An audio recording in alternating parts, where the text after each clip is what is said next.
Ang mayaman kong asawa. Kabanata 2021. Si The Furious Elder C.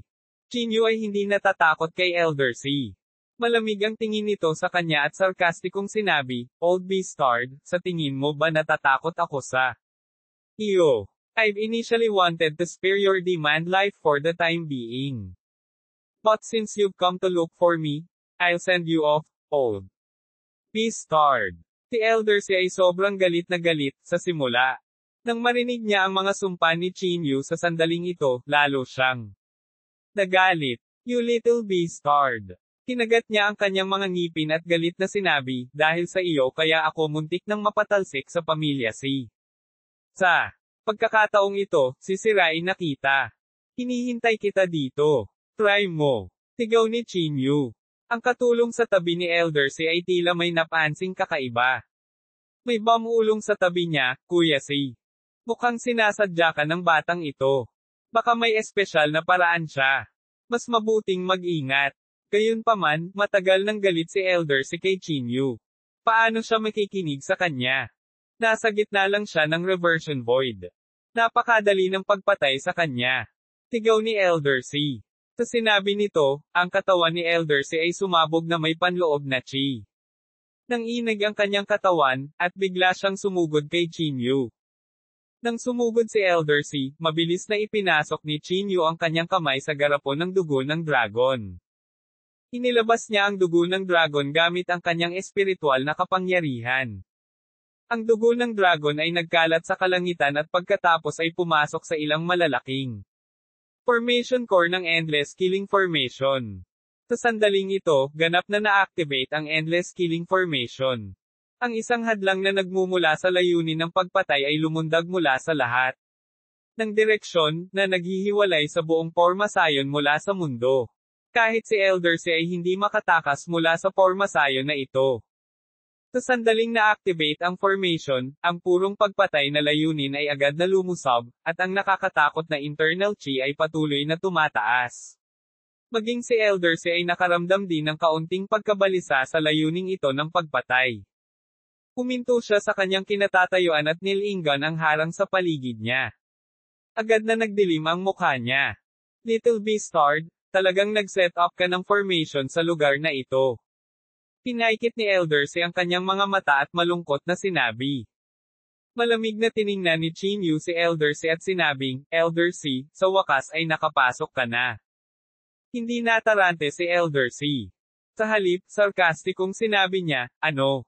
Sa tingin mo kaya mo akong talunin sa isang maliit na Formasayon? Hayaan mong sabihin ko. Sa iyo, sa harap ng tunay na lakas, ang lahat ay ilusyon." Ganun ba? Ngumisi si Jinyu. Ang formation na ito ay tinatawag na Endless Killing Formation. Sa iyong karanasan, dapat ay narinig mo na ito. Kapag nakapasok ka sa formation na ito, hanggat hindi nasira ang formation, tiyak na mamamatay ka. Bahagyang nagbago ang ekspresyon ni Elder C nang marinig niya ang pagbanggit ng Endless Killing Formation. Gayunpaman, hindi siya nagpanik. Sa halip, sumigaw siya, "Ayos lang. Pagkatapos kitang patayin, sisirain ko ang Formasayon. Sa tingin mo ba may pagkakataon ka?" Malamig na sabi ni Jinyu. Sa pagtingin kay Elder C sa tapat niya, ang walang katapusang hangarin sa labanan ay lumabas mula sa kaibuturan ng kanyang puso, at ang kanyang panloob na chi ay mabilis na tumaas. Hindi siya nagmamadaling gamitin ang Endless Killing Formation. Gusto niyang labanan si Elder C gamit ang sarili niyang lakas at makita kung gaano kalaki ang agwat sa pagitan niya at ng Semi-Saint. Dahan daw ang itinaas ni Jinyu ang kanyang mga kamay, at ang mga sinag ng ginintoang liwanag ay tumama sa kanyang katawan. Nang makita ang mga aksyon ni Jinyu, agad na naunawaan ni Elder C ang mga intensyon ni Jinyu. Hahaha. Tawa ng tawa si Elder C. "Anak, nag-effort ka para iset up ang Endless Killing Formation, pero ngayon gusto mo akong labanan gamit ang sarili mong lakas. Ano? Gusto mo akong gamitin bilang iyong touchstone?" Hindi pinansin ni Jinyu si Elder C.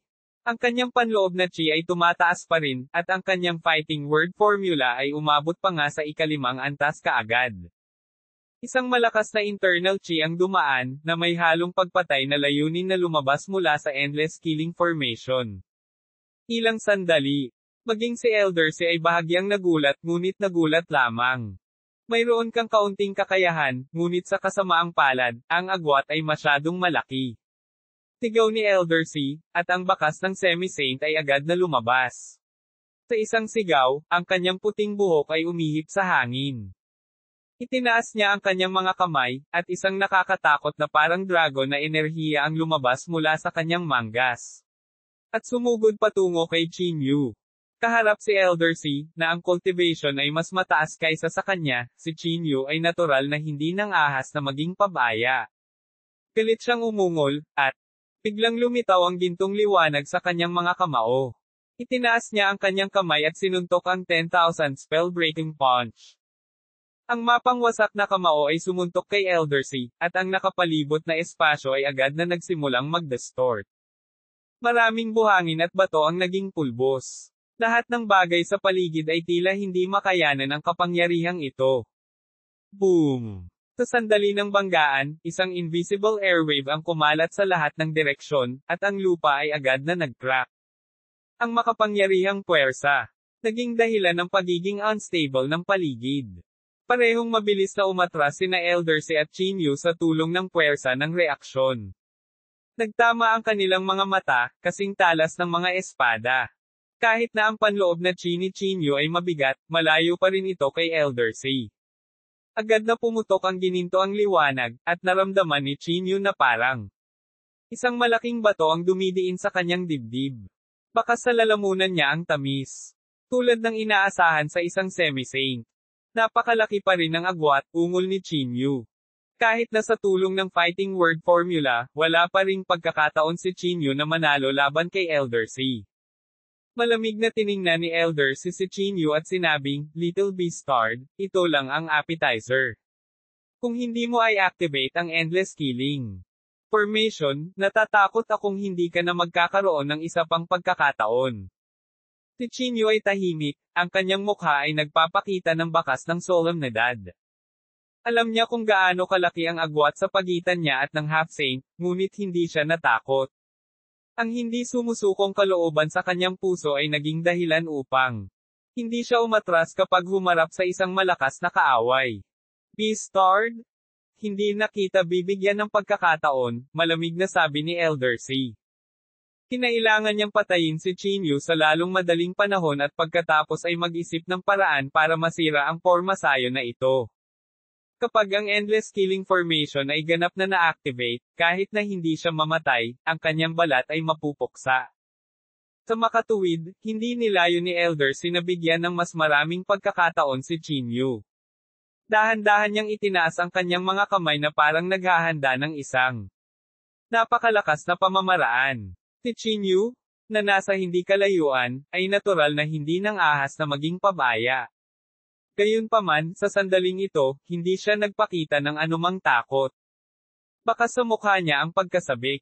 Ang Qin Yu na ito ay malamang na nililigawan si kamatayan, ang mga nanunood sa labas ay hindi maiwasang magsalita ng malamig. Dahil na-set up niya ang Endless Killing Formation, bakit hindi niya ito ay activate? Tama. Ang pagkontrol sa Endless Killing Formation ay nangangailangan ng maraming mental na lakas. Sa ilalim ng matinding pinsala, kung hindi siya mag-iingat, ang Endless Killing Formation ay maguguluhan. Kapag ang Endless Killing Formation ay nawala sa kontrol, siya ay mamamatay din. Sa loob. Sa dilim, nakatingin sa direksyon ni Qin Yu, hindi rin maisip ni Xiaohai ang motibo ni Qin Yu. Bilang isang cultivator sa kaharian ng Semi-Saint, si Elder Si ay natural na may makapangyarihang diskarte sa trump card. Dahan-dahan niyang itinaas ang kanyang mga kamay, at nagsimulang mag-ipon sa kanyang mga kamay ang isang nakakatakot na internal na Qi at Dao technique. Rumble. Biglang nagtipon ang mga maitim na ulap sa kalangitan, at ang mga kidlat ay mabilis na nagkondensasyon. Ang mga kulog ay tila nagkaroon ng koneksyon sa palad ni Elder Si. Habang ginagalaw niya ang kanyang palad, maraming kulog ang natipon sa kanyang palad. 2022 ang formula ng ika-6 na antas ng labanan na salita. Nang makita ang panimulang hakbang ni Elder G, nakita na ng ilang tao ang kanyang pamamaraan. Ito ang Nine Netherworld Thunder Retribution, malamig na sabi ng isang tao. Ang Nine Netherworld Thunder Retribution. Ang Nine Netherworld Thunder Retribution ng si Family. Tama. Ang discarding ito ay isang walang katulad na banal na kakayahan na nilinang sa loob ng maraming taon. Ito ay napakasikat. Ang Nine Netherworld Thunder Retribution ay may 9 na yugto, at ang kapangyarihan ng bawat yugto ay mas malaki kaysa sa nakaraang yugto. Ayon sa alamat, kapag ang Nine Netherworld Thunder Retribution ay pinakawalan ng sukdulan, kahit ang kulog sa mundo, ay magagalaw nito at wawasakin ang mundo ng walang balakid. Matagal ko nang hindi nakikita ang teknik na ito. Ginamit agad ito ni Elder C. Mukhang gusto niyang tapusin ito ng mabilis. Masiglang nag-usap ang lahat, at puno ng pag-asa ang kanilang mga mata. Na-curious ang lahat tungkol sa top-notch teknik ng pamilyang C. Si Chinyu ay mukhang solemn na, ngunit hindi siya natatakot. Parang nag-activate din siya ng ilang nakakakilabot na pamamaraan. Ang mga sinag ng gininto ang liwanag ay biglang lumitaw sa katawan ni Chinyu. Sila ay hindi kapani-pani walang nakakatakot. Ang nakapalibot na panloob na chi ay patuloy na nagbabago. Ang nakakagulat ay ang panloob na chi ni Chinyu ay talagang nagkaroon ng panibagong pag-akyat. Kasunod ng galit na dagindong ni Chinyu, ang gininto ang liwanag sa kanyang katawan ay biglang umunlad, at ang kanyang panloob na chi ay umabot sa hindi pa nagagawang taas. Ang panloob na chi na ito ay nagulat sa lahat. Kumpara sa dati, ang lakas ni Chinyu ay lumaki ng ilang beses. Ano ang nangyari? Si Chinyu ba ay nakakalusot sa oras na ito? Imposible. Hindi ganoon kadaling makalusot mula sa middle stage reversion void patungo sa advanced stage reversion void. Marahil ay gumagamit siya ng ilang uri ng mahiwagang pamamaraan. Gaya ng kanilang nahulaan, naintindihan ni Chinyu ang pang-anim na antas na formula ng pakikipaglaban sa salita. Sa ilalim ng suporta ng pang-anim na antas ng fighting word formula, ang lakas ni Chinyu ay agad na tumaas. Hindi siya mas mahina kaysa sa cultivation realm ng advanced stage reversion void. Ito ang dahilan kung bakit siya naglakas loob na hamanin si Elder C. Lalong naging malungkot ang ekspresyon ni Elder C matapos maramdaman ang nakakatakot na internal chi sa katawan ni Chinyu. Hindi ko hahayaang mabuhay ang batang ito. Kailangan ko siyang patayin sa lalong madaling panahon. Napaisip si Elder C sa kanyang sarili. Kung hahayaang lumaki ang batang ito, tiyak na magdadala siya ng mapanirang sakuna sa pamilyang si sa hinaharap. Hindi lamang si Elder C ang may ganitong kaisipan, kundi pati na rin ang mga nakapaligid na nanunood. Lalo na ang mga katulong ni Elder C. Malamig na nakatingin sa direksyon ni Chinyu, ang kanilang mga mata ay nagpapakita ng matinding layunin ng pagpatay. Naglabas ng gintong liwanag ang katawan ni Chinyu. Ang kanyang buhok ay umihip ng malakas sa hangin, at ang kanyang panloob na chi ay nakakatakot sa sukdulan. Kahit na ang endless killing formation ay hindi ginamit, mahirap hulaan ang kinalabasan ng labanang ito. Ang panloob na chi ni Chinyu ay sobrang nakakatakot. Nasa gitna ba talaga siya ng reversion void? Hindi maiwasan ni Xiaohai na isipin ang sarili. Ang panloob na chi na ito ay isang bagay na kahit ako ay nahihirapang tiisin. Lihim na namangha si Xiaohai. Nanatili ang tingin niya kay Chinyu, natatakot na may mangyari na hindi inaasahan. Si Chinyu ay humakbang pasulong, at ang lupa ay agad na nabasag. Sa pagtingin kay Elder C, itinaas niya ang kanyang ulo at sumigaw, "Halika. Ipaalam sa akin kung gaano kalakas ang isang semi-saint." Galit na si Elder C, at ang Nine Netherworld Thunder Retribution sa kanyang kamay ay nabuo na. Ang kanyang mga mata ay kumikislap na may lilang kidlat, at ang panloob na chi sa paligid niya ay agad na napalitan ng isang corporeal na anyo na parang siya ay nagbagong anyo sa Diyos ng kulog. Pinagdikit ni Elder C ang kanyang mga palad, at tila naging mabigat ang paligid. Natakpin ng maitim na ulap ang kalangitan. Kumulog, at kumikidlat. Chinyu, mayroon kang magandang talento. Sayang at maling landas ang tinahak mo. Ngayon ang araw na mamatay ka. Sigaw ni Elder C at agad na itinulak ang kanyang mga kamay pasulong. Ito ang unang yugto ng Nine Netherworld Thunder Retribution. Tinulak ni Elder si gamit ang dalawang kamay, at ang lakas ng kidlat ay napalitan ng napakalaking bola ng kidlat na agad na bumagsak patungo sa Chinyu. Ang bola ng kidlat ay napunit sa hangin, na nagdulot ng nakakabinging boom habang ito ay bumaril sa hangin ng napakabilis. Ito ang natatanging kakayahan na nauunawaan mula sa banal na rehiyon na maaaring magpakilos sa kapangyarihan ng mga elemento ng langit at lupa. Hindi umiwas si Chinyu. Paulit-ulit siyang umungol. Ang gintong liwanag ay patuloy na namumuo sa kanyang mga kamao na parang isang gintong bulubundukin na nakatayo sa kanyang harapan. Inipon niya ang lahat ng lakas sa kanyang katawan at sinuntok ang napakalaking bola ng kidlat. Pumunta ka sa impyerno. Umungol si Chinyu at sumuntok. Ang gintong panloob na chi ay tumagos sa hangin na parang isang vajra ang bumaba sa mundo. Malakas itong nabangga sa bola ng kidlat. Boom!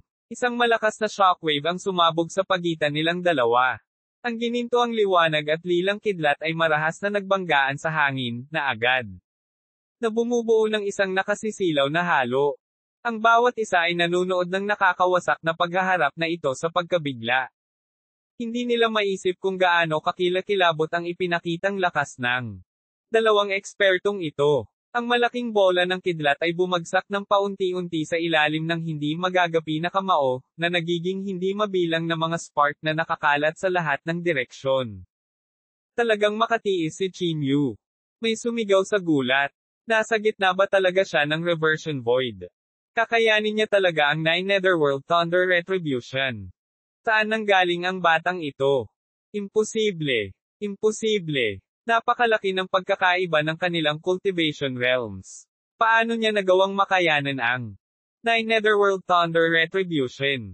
Sa gitna ng mga bulalas ng lahat, nagkusa si Chinyu na humakbang patungo kay Elder C.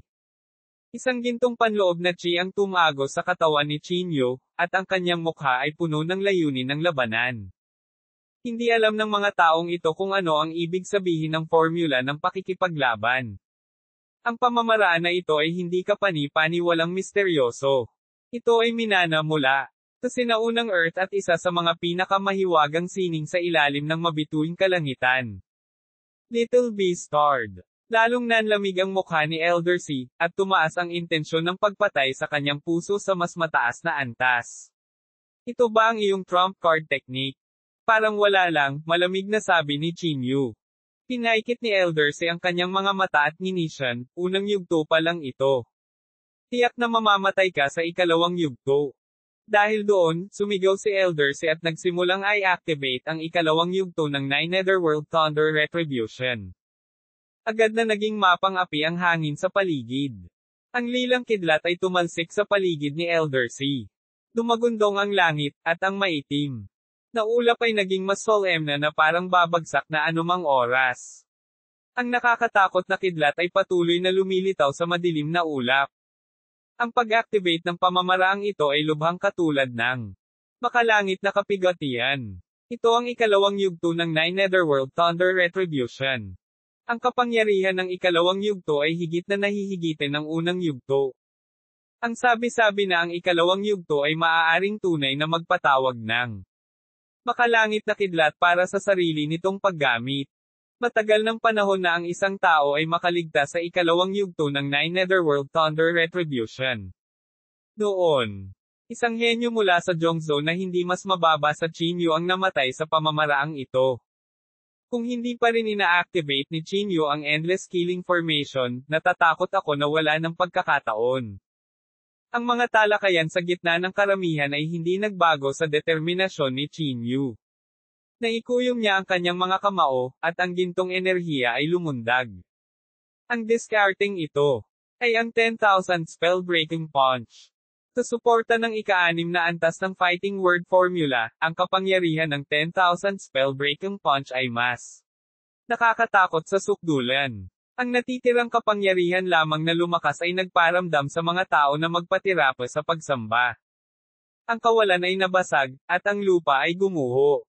Ang pagsabog lamang ng dalawang puwersang ito ay naging sanhi ng kawalan ng laman sa paligid na hindi ito makayanan. 2023 The Invisible Killing Formation activated ang ekspresyon ni Elder Si ay solemna, at mas determinado siyang alisin ang ugat ng problema. Dumagundong. Ang maitim na ulap ay tila nagkaroon ng koneksyon sa palad ni Elder Si. Isang marahas at nakakatakot na kapangyarihan ng kidlat ang namumuo sa kanyang kamay. Ito ay tulad ng maraming siksikan na kidlat na ahas na naglalabas ng kanilang magkasawang mga dila. Ang manic power ay nagpabagabag sa mga tao. Tuldok, pumunta ka sa impyerno.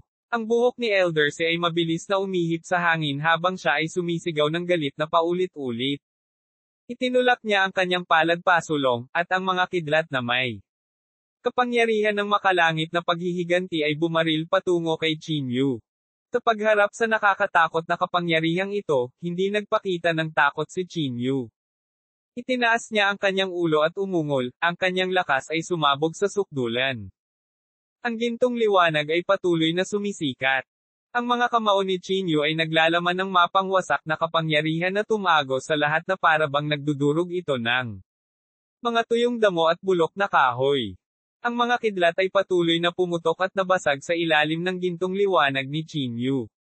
Si Chinyu, na tumuntong sa line word formula, ay nagtagumpay sa kanyang bawat pagsusumikap at nabasag ang lahat ng mga hadlang. Boom! Isang mas matinding shockwave ang sumabog. Ang gintong kamao ay bumangga sa kidlat. Parang gusto nitong wasakin ang buong mundo. Tuldok, lalong naging kahanga-hanga ang maitim na ulap sa kalangitan. Kumikislap ang kidlat na parang katapusan na ng mundo. Ang buong espasyo ay naging ginto at lila. Napakasilaw nito kaya hindi naglakas loob ang mga tao na tingnan ito ng diretso. Muli, binasag ni Chinyu ang lilang kidlat. Kahit na bahagyang lumabo ang ningning sa kamao ni Chinyu, sapat na iyon para mabigla ang lahat. Imposible. Ang mga mata ni Elder Si ay nagpakita ng matinding pagkabigla. Hindi siya makapaniwala sa kanyang mga mata. Talagang hinarang ni Chinyu ang ikalawang yugto ng Nine Netherworld Thunder Retribution. Ang kamao ni Chinyu ay kasing tatag ng Mount Tai sa gitna ng kidlat. Parang nawala ng kapangyarihan ang manic lightning sa harapan niya. Agad na tumahimik ang nakapaligid na hangin, at ang gumuho na kawalan ay tila tumigil sa pagkabasag sa sandaling ito. Natigilan ang lahat dahil hindi nila akalain na makakayanan ni Chinyu ang ikalawang yugto ng Nine Netherworld Thunder Retribution. Pwede bang, si Chinyu talaga ang napili? Bulalas ng isang tao. Sino ba talaga siya? Paano niya nagawa ang ganoong bagay? Napabuntong hininga ang isa pang tao sa emosyon at sinabi, Elder Si, ang pangalawang yugto ng iyong Nine Netherworld Thunder Retribution ay ganoon lang, malamig na sabi ni Chinyu. Kinagat ni Elder Si ang kanyang mga ngipin. Bagamat ayaw niyang aminin, nasa harapan niya ang katotohanan. Ang lakas ni Chinyu ay talagang higit pa sa kanyang imahinasyon. Little Beastard, huwag kang masyadong mahiyain. Hindi pa tapos ang laban na ito. Kinagat ni Elder Si ang kanyang mga ngipin. Sa pagtingin kay Elder Si, hindi maiwasan ni Chinyu na umiling, bumantong hininga, at sinabing, sa kasamaang palad, ang tagal ng ika-6 na antas ng formula ng pakikipaglaban sa salita ay masyadong maikli. Kung hindi, baka mapatay kita ng walang tulong ng endless killing formation. Semi. Santo ay wala. Pagkatapos sabihin ito, ang panloob na chi sa katawan ni Chinyu ay nagsimulang mawala, at ang ginintoang liwanag ay lumabo kaagad. Anong nangyayari? May sumimangot at sinabing, mukhang tapos na ang oras ng espesyal na pamamaraan ni Chinyu. Nang makita ito, tumawa si Elder Si at sinabing, Chinyu, tingnan natin kung paano mo ako matatalo. Hahaha. Napabuntong hininga si Chinyu at sinabing may habag, kung ang ika-6 na antas lamang ng formula ng pakikipaglaban sa salita ay umunlad pa ng kaunti. Nakakaawa. Nang matapos magsalita si Chinyu, dahan-dahan niyang itinaas ang kanyang palad. Ang nakapaligid na hangarin sa pagpatay ay agad na umakyat patungo sa tagiliran ni Chinyu. Pagkatapos ang katawan ni Chinyu ay tila sumanib sa endless killing formation. Gagamitin niya ang endless killing formation. Bulalas ng isang tao. Pinagsama-sama niya ang kanyang sarili sa endless killing formation. Hanggat umiiral ang killing formation, mananatili si Chinyu. Kung masira ang killing formation, mamamatay si Chinyu. Ang batang ito ay may kakilakilabot na mga tagumpay sa mga forma sayon. Sa ilalim ng gulat na mga tingin ng lahat, nagsimulang lumabo ang katawan ni Chinyu. Sumanib siya sa endless killing formation. Hanggat hindi nasira ang forma sayon ng pagpatay, hindi magagapi si Chinyu. Gayunpaman, nangangailangan ito ng napakalakas na lakas ng kaisipan upang makontrol ito. Kung hindi mag-iingat, maaaring maranasan ni Chinyu ang backlash nitong pamatay na forma sayon. Lalo na si Chinyu ay gumamit ng dugo ng dragon upang i-activate ang forma sayon na ito, ang pangangailangan para sa lakas ng kaisipan ay mas malaki. Di-man. Kumunat ang noo ni Elder C. Sa sandaling ito, para siyang nawawalan ng target at hindi niya matamaan si Chinyu. Elder C, sirain ang forma sayon.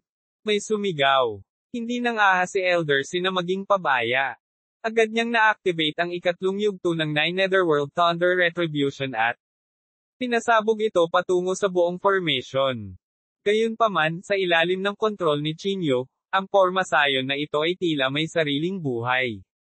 Ang layunin ng pagpatay sa pagbuo ng pagpatay ay tumaas tulad ng isang matalim na talim at madaling pinutol ang Nine Netherworld Thunder Retribution. Bumangon ka. Isang boses ang nagmula sa lahat ng direksyon ng formation. Boses iyon ni Chinyu. Ang lugar na ito ay orihinal na isang malaking sementeryo, kaya natural na mas nakakatakot ang layunin ng pagpatay. Hiniram ni Chinyu ang kapangyarihan ng langit at lupa para itayo ang endless killing formation. Ang kapangyarihan nito ay talagang hindi kapani-paniwalang nakakatakot. Di-man. Ang ekspresyon ni Elder C ay napakapangit. Saglit, para siyang manok na walang ulo. Bilisan mo at basagin mo ang formation. Basagin mo ang formation. Nagmamadaling sumigaw si Elder C. Para masira ang formation, kailangan niyang hanapin ang mga formation core. Gayunpaman, ang mga formation core ay nakatago na parang multo sa endless killing formation na ito. Lumilitaw ito at nawawala kung minsan. Na nagpapahirap sa pag-unawa. Bukod dito, para maiwasang masira ang formation, nagsagawa na si Chinyu ng hidden treatment sa bawat formation core. Imposibleng masira ang formation sa maikling panahon. Nang maramdaman ang di nakikitang layuning pumatay, nag-aalab si Elder C sa pagkabalisa. Dahil sa kawalan ng pag-asa, nahawakan niya ang kapangyarihan ng kidlat sa kanyang kamay at nagsimulang umatake ng random, patuloy na sumasabog sa lahat ng direksyon. Sisirain ko ang buong forma sayon mo. Umungol si Elder C. Sa kasamaang palad, ang pinakamakapangyarihang tampok ng endless killing formation ay na ito ay maaalis lamang sa pamamagitan ng pagsirasa formation. Ang ibang puwersa ay hindi makakaapekto sa forma sayon na ito. Buzz! Isang hangarin ng pagpatay ang sumugod diretso sa mukha ni Elder C. Imposibleng maunawaan ang invisible na layunin ng pagpatay na ito, kaya umasa lang si Elder C sa kanyang sentido para iwasan ito. Gayunpaman, sa endless killing formation, ang layunin ng pagpatay ay nasa lahat ng dako. Maaari itong pumatay ng mga tao nang walang anumang anyo at walang mapagtataguan. Brief. Isang layuning pumatay na kasing talas ng isang talam na palm unit sa dibdib ni Elder C. Bumulwak ang dugo na parang bukal, na pinilit si Elder C na umatras ng ilang hakbang. Ilang buto ang tumambad sa kanyang dibdib. Kung titingnang mabuti, mapapansing maraming buto sa kanyang dibdib ang nabali. Elder C, ang forma sayon na ito ay kumukonsumo ng maraming enerhiya sa pag-iisip. Hindi ito makokontrol ni Chinyu ng matagal. Maghintay ka. May sumigaw sa labas ng mga sandaling ito. Tama. Hanggat matitiis mo ito, mabibigo si Chinyu na kontrolin ang forma sayon na ito. Nang marinig ang kanilang mga boses, nagngangalit si Elder C at galit na sumigaw, FCQ. Paano kung mawalan ng kontrol ang forma sayon? Mamamatay pa rin ako dito sa loob. Matapos mawalan ng kontrol ang forma sayon, ang kapangyarihan ay magiging mas marahas. Sa oras na iyon, sa karamihan, sina Chinyu at Elder C ay mamamatay sa forma sayon. Elder C, Wala nang ibang paraan ngayon. Gumamit ng protective technique para protektahan ang sarili mo pansamantala. Sasamantalahin natin ang pagkakataong mahanap ang formation core para masira ang formation na ito. Tigaw ulit ng attendant sa labas. Kinagat ni Eldersea ang kanyang mga ngipin. Malinaw na wala siyang mas magandang ideya sa sandaling ito. 2024 na walang katapusang layunin ng pagpatay. Bagamat nag-aatubili si Eldersea, wala siyang ibang pagpipilian. Napapakagat na lamang siya ng mga ngipin at umupo ng naka-cross-legged. Pinakilos niya ang lahat ng panloob na chi sa kanyang katawan at makapal na tinakpan ang kanyang katawan. Pagkatapos ay nagsimula siyang magpalipat-lipat ng paraan ng proteksyon. Ang pamamaraang ito ay tinawag na Thunder Protection Seal, isang lihim na pamamaraan na ipinasa mula sa isang henerasyon patungo sa isa pa sa pamilyang C. Ginamit nito ang natatanging kapangyarihan ng kulog ng pamilyang C bilang core, na sinamahan ng mga resulta ng pagsasaliksik at paglilinang ng mga ninuno ng pamilyang C sa loob ng libu-libong taon, at ginawang proteksyon ng magic power ang kapangyarihan ng kulog. Ginamit ni Eldersea ang pamamaraang ito ng buong lakas. Sa isang iglap, ang kapangyarihan ng kidlat ay nakuha mula sa kanyang katawan at napalitan ng Thunder Protective Seal. Ang hugis ng proteksyong selyo na ito ay parang sinaunang anting-anting.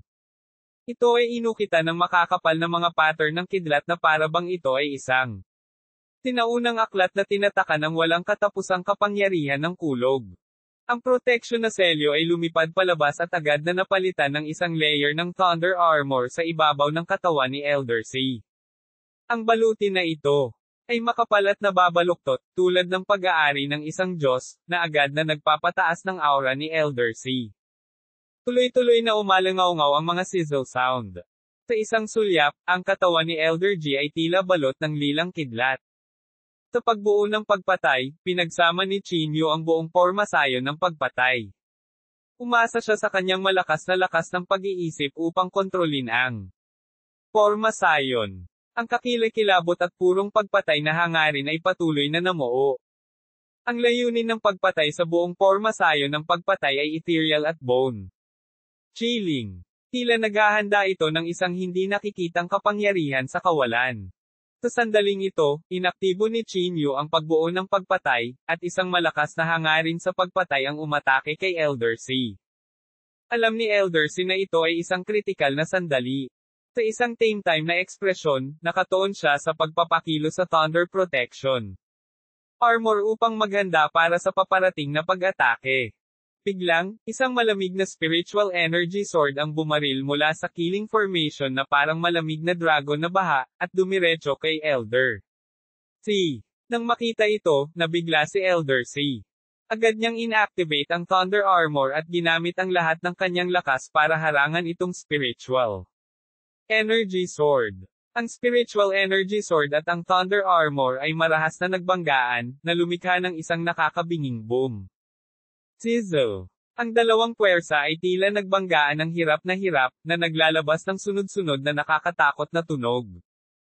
Bagamat malakas ang Thunder Armor, nagsimulang lumitaw ang mga bitek sa ilalim ng pag-ataking ito.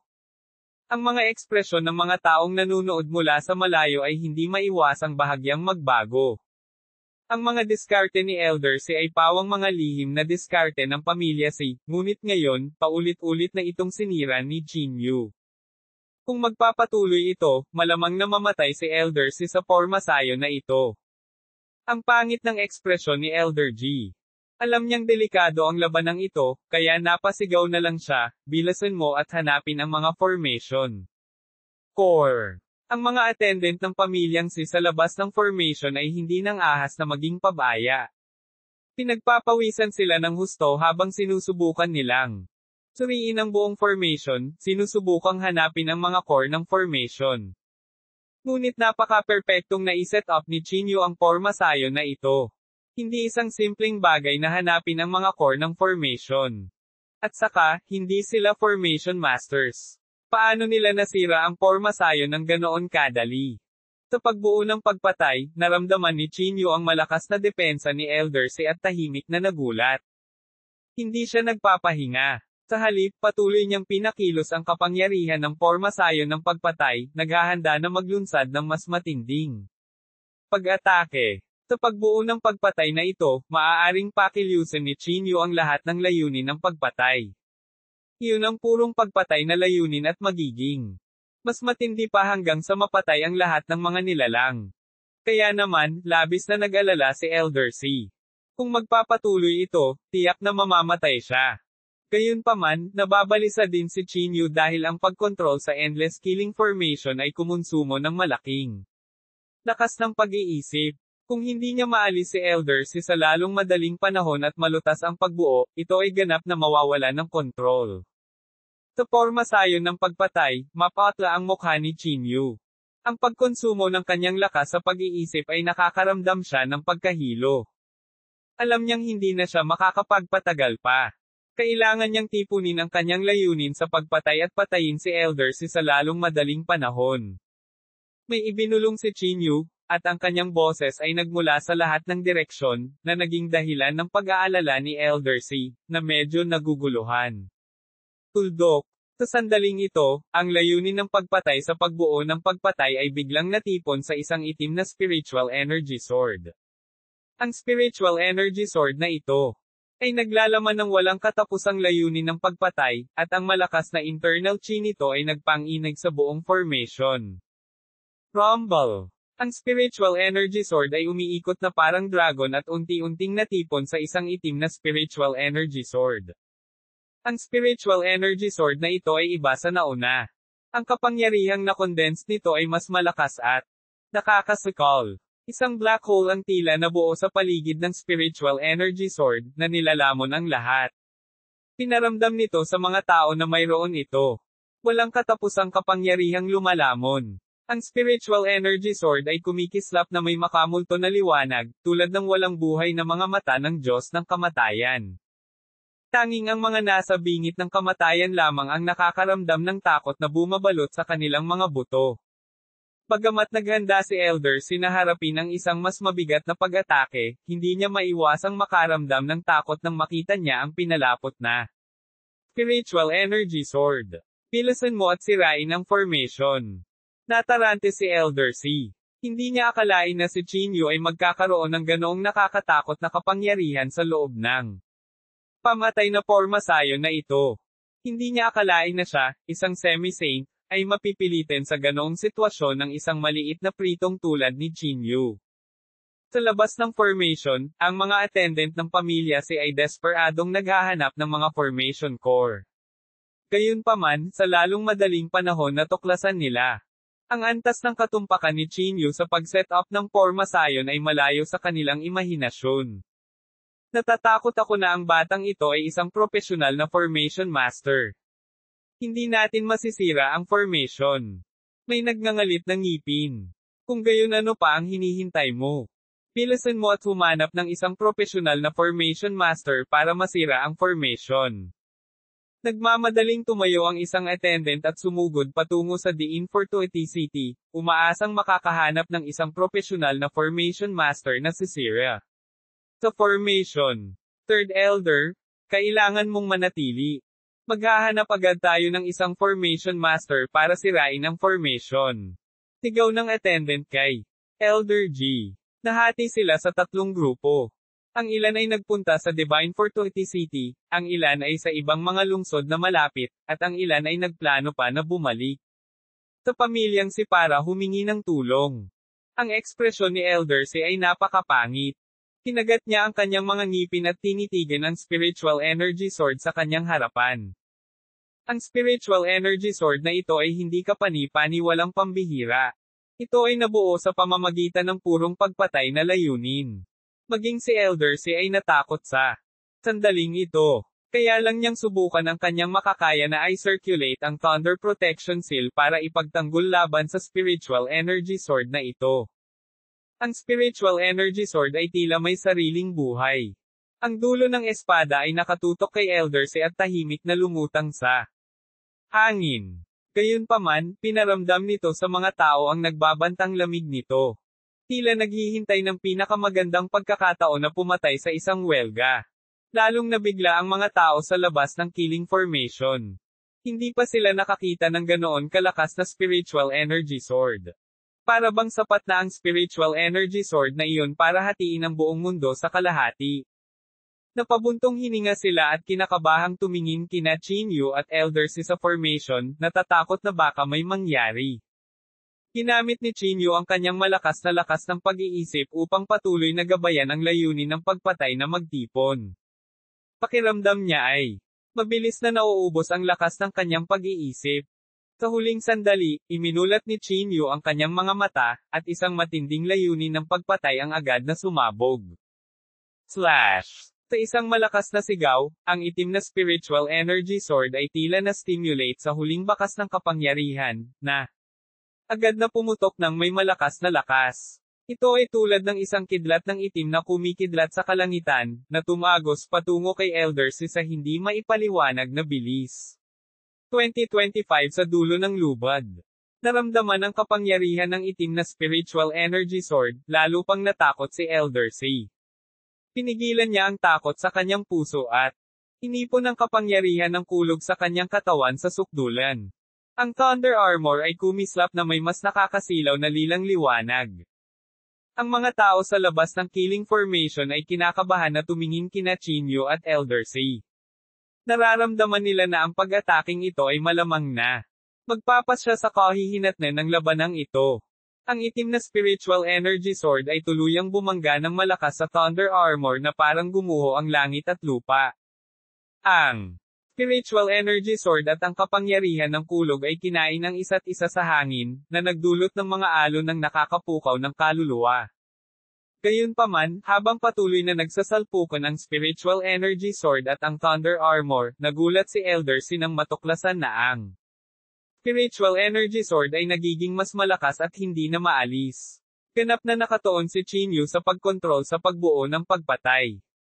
Patuloy niyang iniipon ang layuning pumatay sa spiritual energy sword para palakasin ito. Ang lahat ng ito ay para pilitin si Elder Si na sumuko. Nang akala ng lahat ay malapit nang matapos ang labanan, isang walang awa na liwanag ang sumilay sa mga mata ni Elder Si. Siya ay umungal, at ang Thunder Armor ay agad na pumutok na may matinding lilang liwanag, na bumubuo ng isang napakalaking Thunder Vortex na nakakabaliw. Nasumipsip ng lakas ng kulog sa paligid. Agad na nilamon ng napakalaking Thunder Vortex ang spiritual energy sword at unti-unting pinigilan ito. Agad na tumahimik ang paligid.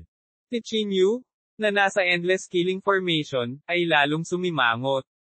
Talagang nakakatakot ang lakas ni Elder Si. Talagang niresolve niya ang spiritual energy sword na pinalapot ng endless killing formation na ito. Sa tingin mo ba mamamatay ako? Mabangis ang mukha ni Elder Si habang paulit-ulit siyang umuungal. Napunit ang kanyang dibdib, at umaagos ang dugo. Kasabay ng magulo niyang buhok, mukha siyang demonyo. Hindi mapalagay si Chinyu. Nagsimulang magkulang ang kanyang lakas sa pag-iisip, at ang layunin ng pagpatay sa endless killing formation ay nagiging nabalisa at lalong nagngangalit. Parang anumang oras ay sisibog na ito. Mukhang namutla si Chinyu. Kinagat niya ang kanyang mga ngipin at buong lakas niyang kontrolado ang Forma Sayon. Kapag nabigo ang Forma Sayon, tiyak na mamamatay siya sa Forma Sayon na ito. Nako, mawawala ng kontrol ang formation. Sa di kalayuan, biglang tumayo si Xiaohai, na nanunood ng labanan. Matalas ang kanyang mga mata, at sa isang sulyap ay unti-unting nawawala ng kontrol ang Forma Sayon. Si Xiaohai ay isang magalang na tao. Bukod dito, siya ay kaibigan ni Chinyu. Kaya naman, agad siyang nagpasya na gumawa ng hakbang. Gayunpaman, sa sandaling ito, ang pagbuo ay nagpapatatag muli, at ang manic power, muli, ay unti-unting na-control. Medyo nagulat si Xiaohai, at ang kanyang mga mata ay nagpakita ng matinding papuri. Alam niyang nabawi ni Chinyu ang kontrol sa endless killing formation sa kanyang malakas na paghahangad. Kailangan kong patayin ang Elder Si na ito sa lalong madaling panahon. Kinagat ni Chinyu ang kanyang mga ngipin at nagsimulang gamitin ang kanyang malakas na lakas ng pag-iisip upang kontrolin ang lahat ng layunin ng pagpatay sa endless killing formation ng buong lakas. Isang nakatatakot na hangarin sa pagpatay ang umusbong mula sa lahat ng direksyon. Para itong naghahanda ng isang napakalaking nakakatakot na pag-atake. Ang hangering pagpatay na ito ay nakakatakot. Bakas pa sa mukha ni Elder Si ang matinding takot at pagkabalisa. Si Chinyu ay nasa dulo ng kanyang lubad. Kung hindi niya mapatay si Elder Si sa pag-ataking ito, nangangahulugan ito na ang endless killing formation ay mawawalan ng kontrol. Tama. Tingnan natin kung makakatagal si Elder G. Animated na tinalakay ng lahat, ngunit ang kapangyarihan sa loob ng pagbuo ng pagpatay ay patuloy na lumakas at lumakas. Sa sandaling inakala ng lahat na ang kapangyarihan ay umabot na sa limitasyon nito, ang kapangyarihan sa pagbuo ng pagpatay ay patuloy na tumaas. Buzz! Sa sandaling ito, ang isang figure ay dahan-daang nagkondensasyon sa pagbuo ng pagpatay. Ang figurang ito ay matangkad at malakas at puno ng layuning pumatay, tulad ng isang tunay na Ozure. Ang layunin ng pagpatay na lumalabas mula sa kanyang katawan ay hindi kapani-pani walang dalisay. Si Chinyu ba ito? Ulalas ng isang tao. Ginamit ni Chinyu ang layuning pumatay para pakalmayan ang sarili. Naintindihan ba niya ang Dao technique ng endless killing formation? Ang batang ito. Paano niya nagawa ito? Sa maikling panahon, naintindihan niya ang Dao technique ng endless killing formation. Ang figurang iyon ay hindi kapani-pani walang matangkad at malakas, at ang kapangyarihan nito ay walang limitasyon. Ang pagharap lamang sa figurang ito na nabuo sa pamamagitan ng layuning pagpatay ay mahirap ng tiisin para kay Elder Si. Ang malakas na presyon ay lampas sa imahinasyon ng lahat. Kahit na may protection seal, ang katawan ni Elder Si ay idiniin pa rin sa lupa. Itinaas ni Elder Si ang kanyang ulo at umungol. Nilabanan niya ang panggigipit ng buong lakas, ngunit ito ay walang saysay. Diniin pa ang katawan niya. Pitik. Sa sandaling ito, isang malutong na tunog ang biglang nagmula sa katawan ni Elder Si. Pitik. Pitik. Pagkatapos ang selyo ng proteksyon sa katawan ni Elder Si ay nagsimulang mabasag tulad ng mga piraso ng salamin. Tinurog niya ang protection seal ni Elder Si sa pamamagitan lang ng pagpindot. Anong uri ng kapangyarihan ang taglay nito? Ang figure na ito, marahil ay natipon ang lahat ng internal chi ng buong killing formation. Sa madaling salita, ang figure na ito ay ang tunay na katawan ng endless killing formation. Si Elder Si ay nawalan ng pag-asa. Buong lakas siyang lumaban ngunit hindi niya ito nakayanan. Sa sandaling ito, ang lakas ng pag-iisip ni Chinyu ay nasa bingit na ng pagbagsak. Malabo ang kanyang paningin, at ang kanyang katawan ay nasa bingit ng pagkawasak anumang oras. Sa sandaling bumagsak ang kanyang lakas sa pag-iisip, ang banal na pakiramdam ni Chinyu ay mawawala. Dahil dito, ang hakbang na ito ay lubhang mapanganib. Itinataya ni Chinyu ang kanyang buhay dito. Pumunta ka sa impyerno. Ang galit na dagindong ni Chinyu ay nagmula sa napakalaking figure. Pagkatapos ay itinaas ng figure ang kanyang itim na palad at dinurog si Elder Si na may walang katapusang layuning pumatay. Nang malapit ng tapusin ng napakalaking figure na may layuning pumatay kay Elder Si, ang buong larangan ng digmaan ay nabalot ng mapang ipang kapaligiran. Napabuntong hininga ang lahat at naghintay sa huling resulta ng labanang ito. Isang bakas ng kabaliwan at kawalan ng pag-asa ang sumilay sa mga mata ni Elder Si. Alam niya na kung hindi niya malalabanan ang pag-ataking ito, tiyak na mamamatay siya kaagad. Sa kritikal na sandali ng buhay at kamatayan, bigla niyang kinagat ang dulo ng kanyang dila at iniluwa ang isang subo ng dugo upang sumanib sa lakas ng kulog. Heavenly Thunder Blaze. Umungol si Elder Si at pinalamutian ang dugo ng kulog bilang isang sibat ng kulog.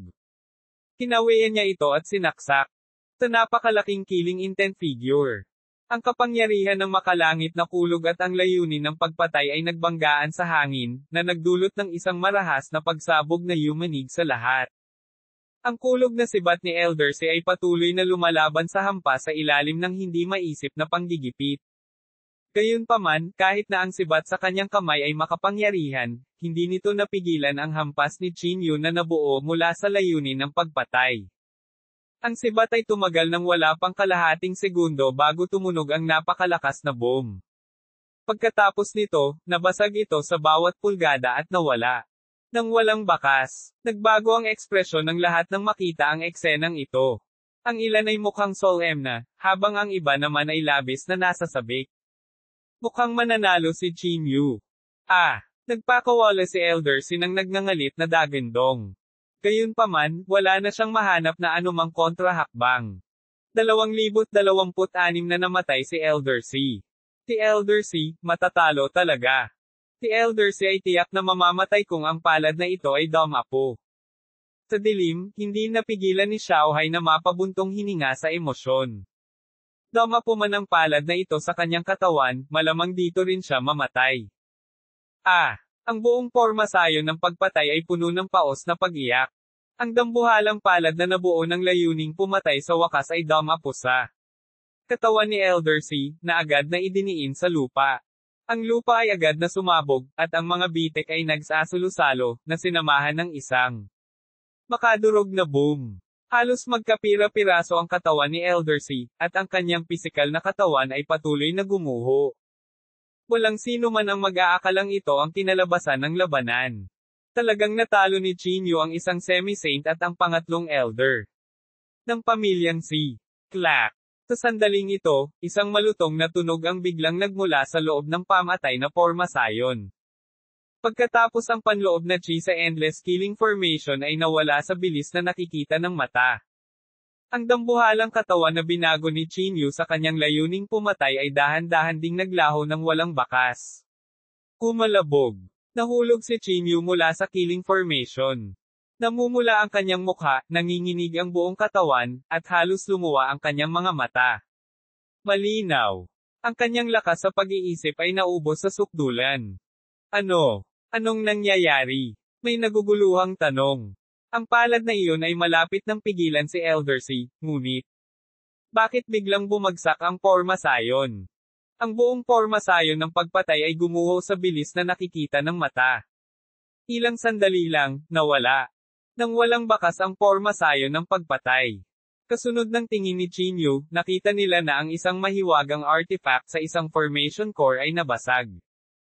Ito ay hindi alam kung ang mahiwagang artifact ay masyadong mahina o kung ang kapangyarihan ng pagbuo ay masyadong malakas. Sa huli, hindi ito nakayanan ng mahiwagang artifact, na naging sanhi ng tuluyang pagbagsak ng buong porma sayon.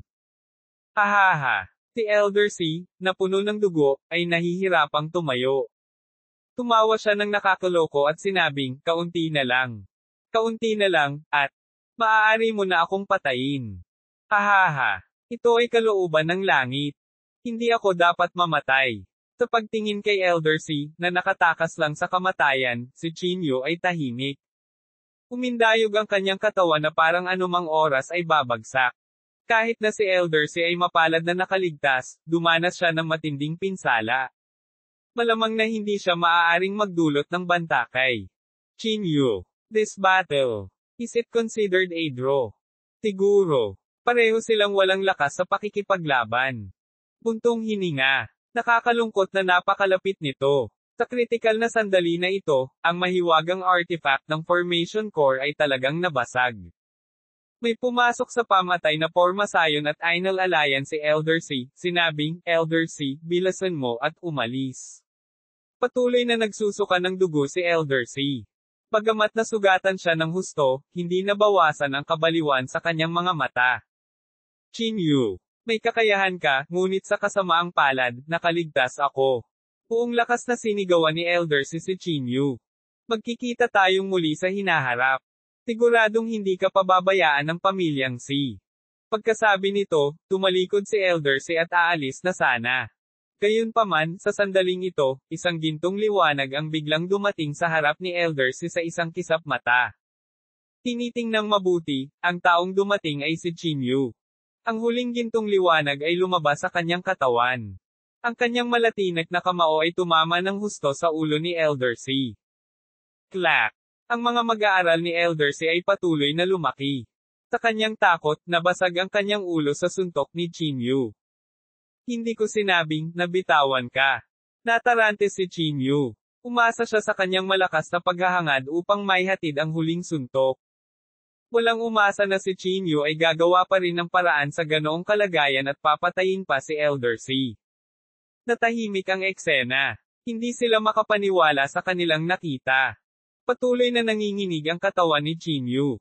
Sa sumunod na segundo, sa wakas ay hindi na siya nakatiis at bumagsak sa lupa ng mabangis, na nagdulot ng isang alon ng alikabok. Sa karamihan ng tao, may tuwang-tuwa na sumigaw, nanalo si Chinyu. Nanalo talaga siya. Ito ay hindi ka panipaniwala. Tinalo niya ang pangatlong elder ng pamilyang C. Ang labanang ito ay magugulat sa lahat. Si Chinyu ay babangon at babaguhin ang mundo. Masiglang nag-usap ang mga tao sa paligid. Puno ng paghanga at pagtataka ang kanilang mga titig. Tahimik na naglakad si Xiaohai papunta kay Chinyu. Tumingin siya kay Chinyu, na nakahandusay sa lupa, halos pagod na pagod, bakas ng paghanga. Lumitaw sa kanyang mga mata. Talagang tao ka na nakakagulat sa lahat, sabi ni Xiaohai sa mahinang boses. Pagkatapos noon, binuhat niya si Chinyu at nagplanong umalis. Gayunpaman, sa sandaling ito, humakbang pasulong ang attendant ng pamilya si at hinaranggan ang landas ni Xiaohai. Ibaba mo si Chinyu, malamig na sabi ng isa sa mga attendant. Tumingin si Xiaohai sa kanila at mahinahong sinabi, bakit? Pinatay niya ang third aider ng pamilya C. Natural na kailangan natin siyang ibalik sa pamilyang C, malamig na sabi ng isa sa mga attendant. Ito ang negosyo ng pamilyang C. Mas mabuting huwag kang makialam, baka magkagulo ka, babala ng isa pang attendant. Kalmado pa rin ang ekspresyon ni Xiaohai. Niyakap niya si Chinyu gamit ang isang kamay at sinabing, paano kung hindi ako sumasang-ayon? Kung gayon mamamatay ka rin dito. Sigaw ng attendant, ang kanyang mga mata ay nagpapakita ng isang nakatutuwang layunin ng pagpatay. Ako, si Xiaohai, ay hindi kailanman natakot sa sinuman. Lumapit ka sa akin. Tumawa si Xiaohai. Sa sandaling matapos siyang magsalita, isang malakas na internal chi ang lumabas sa katawan ni Xiaohai. Ang kanyang galaw ay kasing simple at bastos gaya ng dati. Kasabay ng pagwagayway ng kanyang kamay, isang malaking kamay ang bumungad sa langit at lupa. Sa ilalim ng tingin ng lahat, inihampas ni Xiaohai ang kanyang palad sa lahat. Isang nakakagimbal na eksena ang nangyari. Ginamit ng mga attendant na ito ang lahat ng kanilang diskarte, ngunit walang makakapidyaw sa kanya. Sa loob lamang ng kalahating segundo, ang lahat ng mga attendant na ito ay pinatay ng palad ni Xiaohai. Natigilan ang lahat. Hindi nila inaasahan na napakalakas ni Xiaohai. Itong Divine Fortuity City. May mga nakatagong dragon at nakayukong tigre dito. May napabuntong hininga dahil sa emosyon. Mula nang lumitaw ang Chaos Grave, talagang maraming eksperto ang nagtatago sa Divine Fortuity City. Tiningnan nila ang malapad at matangkad na katawan ni Xiaohai na may kakaibang ekspresyon. Hinawakan ni Xiaohai si Chinyu sa kanyang mga bisig at tumingin sa mga tao sa paligid. Tahimik niyang sinabi, gusto ko lang siyang ilayo dito. Kung may manggahas na hamarang sa daraanan ko, lumapit ka sa akin. Gayunpaman, walang nang-ahas na hamarang sa dinadaanan ni Xiaohai. Natahimik ang paligid.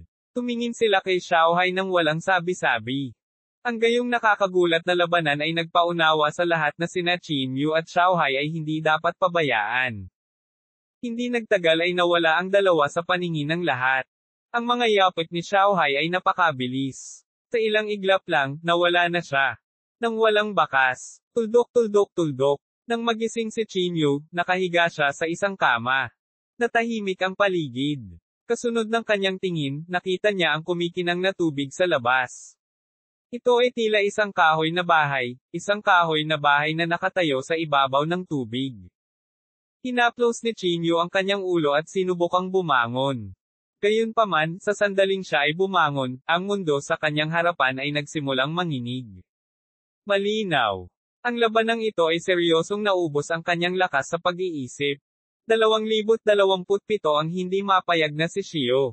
Bagamat halos mamatay si Chinyu sa labanang ito, tila may naintindihan siya sa labanang ito na siya ay nasa pingit ng kamatayan. Napakamot ng ulo si Chinyu at pilit na bumangon mula sa kama.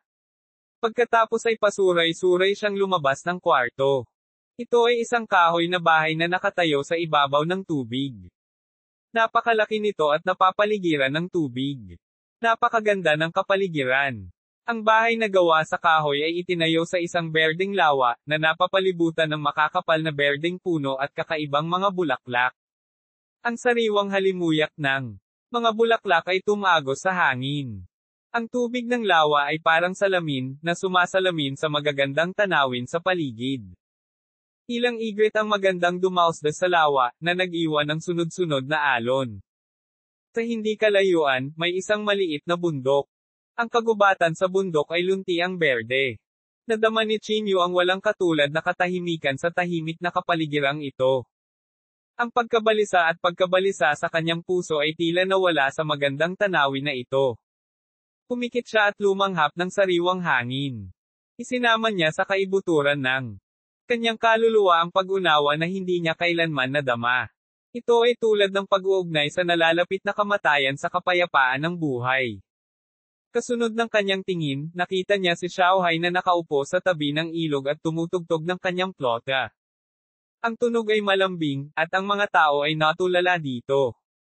Ibang-iba ito sa mapang-akit na tunog ng Saintes. Gu! Gising ka na, nang makita si Chinyu na papalabas ng pinto, ibinaba ni Xiaohai ang plote sa kanyang kamay at nakangiting nagtanong. Lumapit si Chinyu kay Xiaohai at umupo. Bahagya siyang tumango at sinabing, Mr. Xiao, gaano katagal akong walang malay?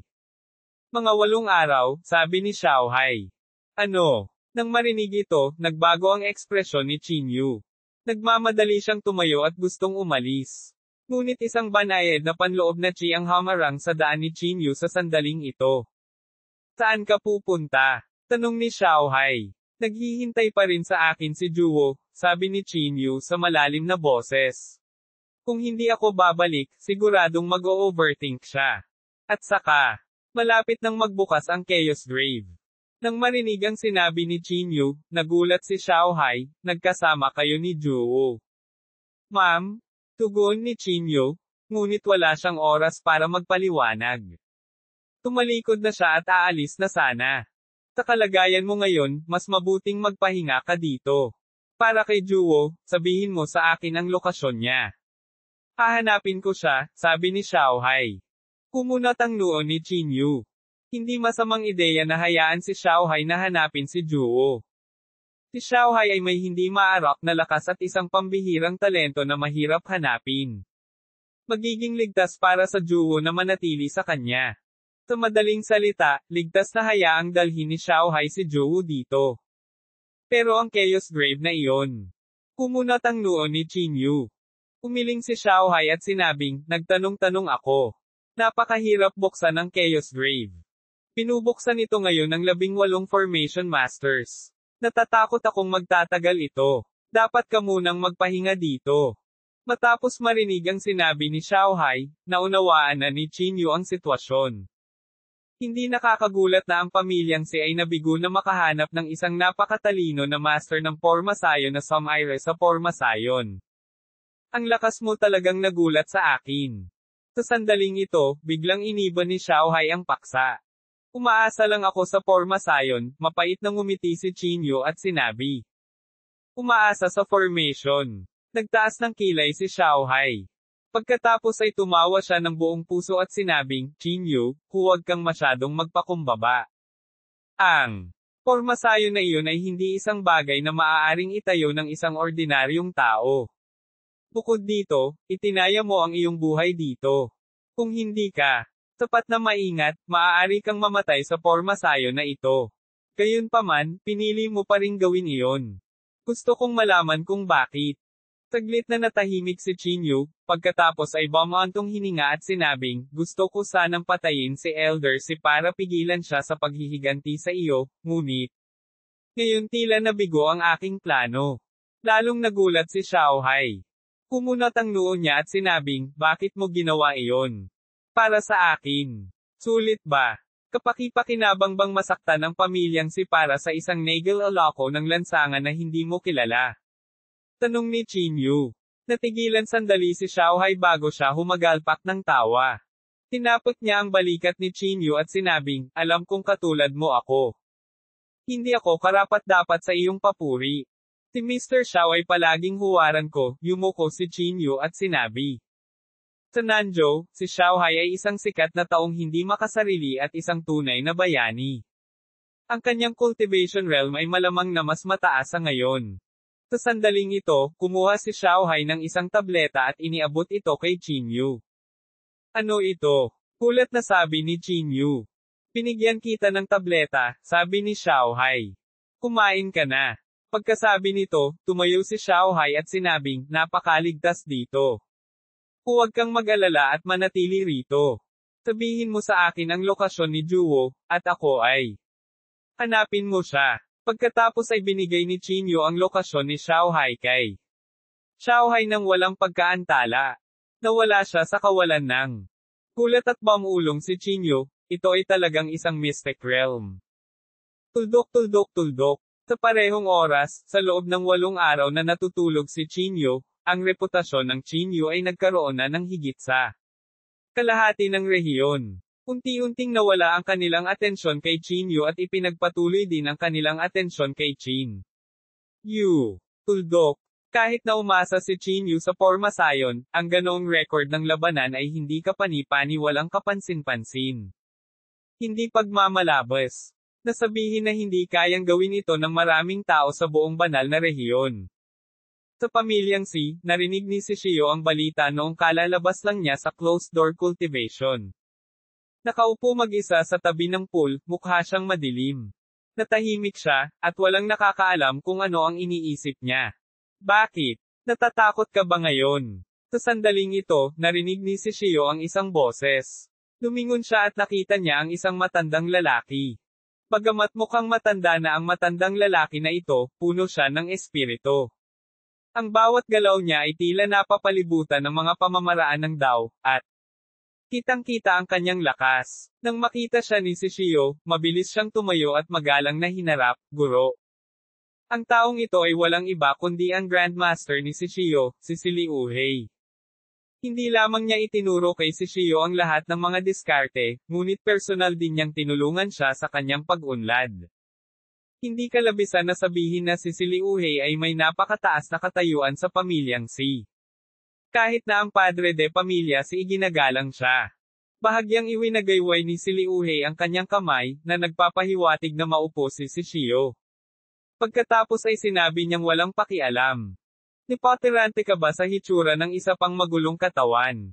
Ibinuka ni Shishio ang kanyang bibig, pagkatapos ay umiling at sinabing, hindi, Guro. Sabihin mo sa akin ang totoo. Inilagay ni Liuhei ang kanyang mga kamay sa likod at walang pakialam na sinabi. Kinagat ni Shishio ang kanyang mga ngipin, pagkatapos ay nag-aatubili na sinabi, medyo natarante talaga ako. Pareho kaming magulo ang katawan, kaya tiyak na. May kukumpara kami. Ang Qinyu na ito ay isa lamang buhong cultivator, ngunit mayroon siyang napakahusay na tagumpay sa labanan. Ay! Ibinuka ni Shishio ang kanyang bibig. Ngunit hindi nagpatuloy. Nakikita ko ang pagkabalisa sa iyong puso, dahan-daang sabi ni Liuhei. 2028 Xiaoyuan. Ikaw ay isang direktang inapo ng pamilyang Si. Ipinanganak ka na may hindi mabilang na mga mapagkukunan at pakinabang, dahan-daang sabi ni Liuhei. Ang iyong lakas, karunungan, at bilis ng paglilinang ay ang lahat ng bagay na ipinagmamalaki ng pamilyang Si. Huwag hayaang sirain ng isang buhong na magsasaka. Ang iyong kumpiyansa. Dapat mong malaman na ang pundasyon at background ng pamilyang Si ay hindi natitinag. Tila naaliw si Shishio sa mga salita ng kanyang amo, ngunit hindi pa rin nawawala ang pagkabalisa sa kanyang puso. Ang kilalang banal na anak ng banal na rehiyon ay parang isang walang magawang bata sa harap ni Liuhei. Inilagay ni Liuhei ang kanyang mga kamay sa likod at mahinang sinabi, bibigyan kita ng 2 pagpipilian. Una, papatayin ko si Qinyu. Sa ganitong paraan, walang magkukumpere sa iyo kay Qinyu. Pangalawa, talunin ang takot sa iyong puso at ipaalam sa mundo kung sino ang numero 1 sa banal na rehiyon. Walang sinabi si Shishio. Maraming ekspresyon ang bumungad sa kanyang mukha. Pagkaraan ng ilang sandali, nagngangalit si Shishio at sinabing, Guro, wala kang kailangang gawin. Kung kaya niyang talunin ang pangatlong elder, gagawa ako. Nang mas mahusay kaysa sa kanya. Nang marinig ang mga salita ni Shishio, napangiti si Liu Hei. Tinapot niya ang balikat ni Shishio at sinabing, ang iyong paglilinang ay umabot sa isang bottleneck. Marahil ay oras na para makipagkompetensya ka sa iyong mga kapantay. Napakaraming banal na anak sa mundo. Walang nakakaalam kung sino ang mas malakas o mas mahina dahil bihira ang mga pagkakataong lumaban. Matapos marinig ang sinabi ni Liu Hei, naunawaan na ngayon ni Shishio. Ako ay gagawa ng isang hakbang ngayon. Tumayo si Shishio at sinabing. Gayunpaman, itinaas ni Liu Hei ang kanyang palad at idiniin ito sa balikat ni Shishio. Hindi ngayon ang oras, umiling si Liu Hei at sinabi. Ang pagbubukas ng Chaos Grave ay isang magandang pagkakataon para patunayan mo ang iyong sarili. Kailangan mong samantalahin ang pagkakataon na makakuha ng mas mataas na antas ng cultivation at patunayan na ikaw ang pinakamatalino na pag-iral ng panahong ito na may walang katulad na lakas. Oo, Guru. Magalang na tumango si Shishio, nagniningning ang kanyang mga mata sa determinasyon. Pagkatapos sabihin iyon, yumuko si Shishio kay Liu Hei at umalis. Sa pagtingin sa likod ni Shishio, inilagay ni Liu Hei ang kanyang mga kamay sa likod ng kanyang likod, bumantong hininga, at sinabing, kahit anong pagpipilian ang gawin mo, Chin. Dapat mamatay si Yo. Ito ang utos ng padre de pamilya. Kaya, buti na lang, tama ang napili mo. Ang balita mula sa labas ng mundo ay patuloy na umaasim, at si Chin Yu ay itinulak sa harapan. Hindi kalabisan na sabihin na ang pinakasikat na tao sa buong Holy Region ngayon ay si Chin Yu at ang misteryosong taong iyon ng lahi ng demonyo. Sila lamang ang naglakas loob na salakayin ang siyam na dakilang mga pamilyang Maharlika.